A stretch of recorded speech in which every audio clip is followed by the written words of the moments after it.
So there's more than one way that your body can produce energy.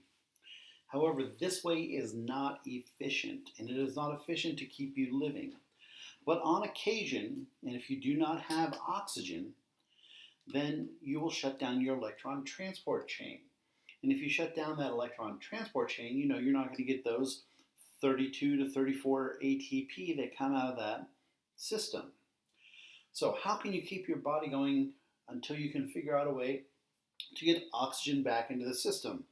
Or you just might have part of your body that doesn't have oxygen for a little bit of time. If you've ever worked out, your muscles will be using oxygen so fast that the blood just can't resupply it.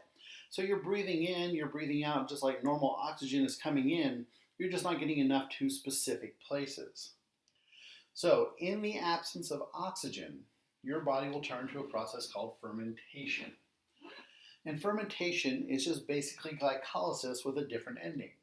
So if you remember glycolysis, we start off with glucose in the investment stage. The glucose becomes two G3P molecules. We invest those two ATP just like we did previously. In the harvest, we will still have our two G3P molecules going to become two pyruvates.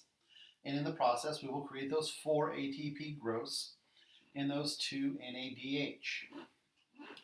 Now your body will automatically use the ATP up. As soon as ATP is made, your body has a purpose for it, and it's going to break it back down. However, you use your electron transport chain to break this down.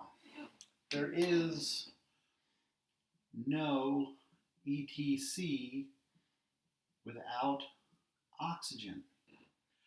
So, no ETC, no oxygen, no breaking this down. This causes a problem. If you just keep breaking glucose down to pyruvate, you're going to run out of one of your key reactants. And that key reactant is that NAD molecule. The only way you get NAD back is with an electron transport chain, because that's where this got oxidized. No electron transport chain, no breaking this down. Eventually, you would run out of NAD. If you run out of NAD, then you can't even get these ATP. So, how can we get this broken back down so that we can keep this glycolysis going and keep getting us our +2 ATP net? So, fermentation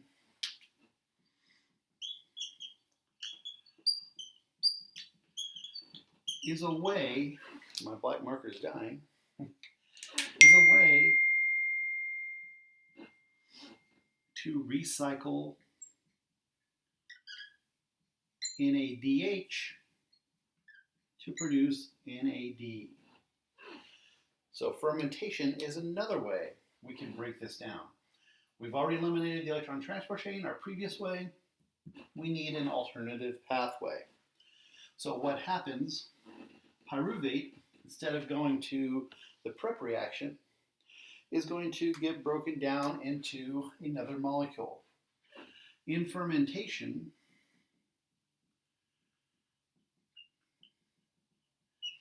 these pyruvate molecules are turned into lactic acid.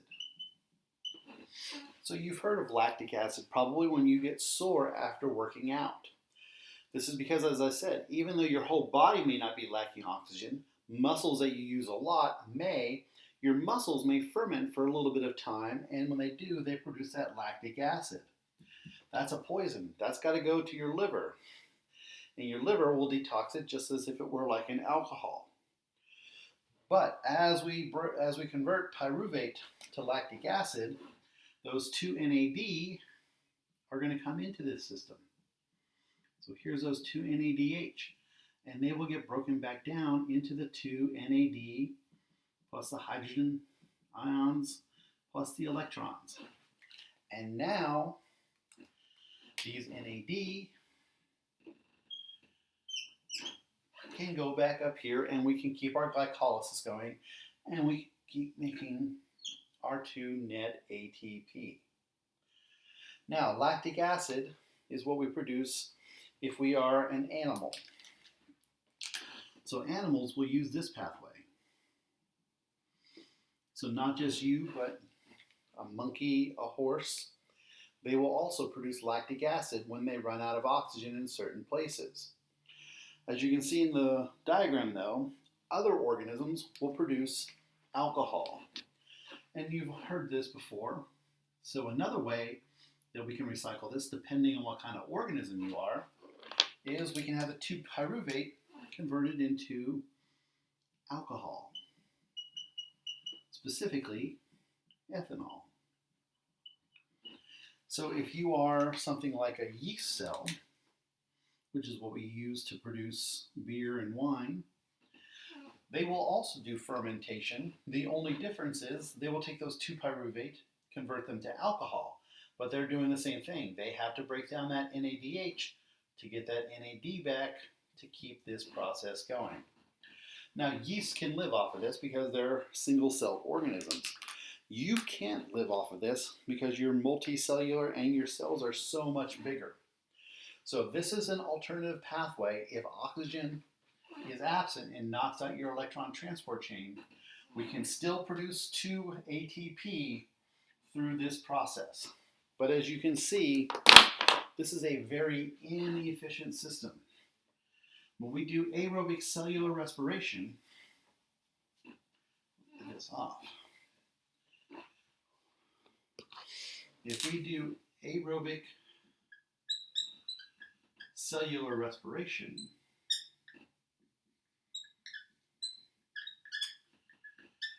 remember we get 36 to 38 ATP. If we can only do fermentation,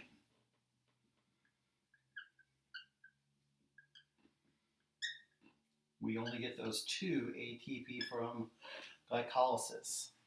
That is an 18 to 1 ratio. So when I say this is inefficient, we're saying cellular respiration is 18 times more efficient at converting glucose into energy than fermentation is.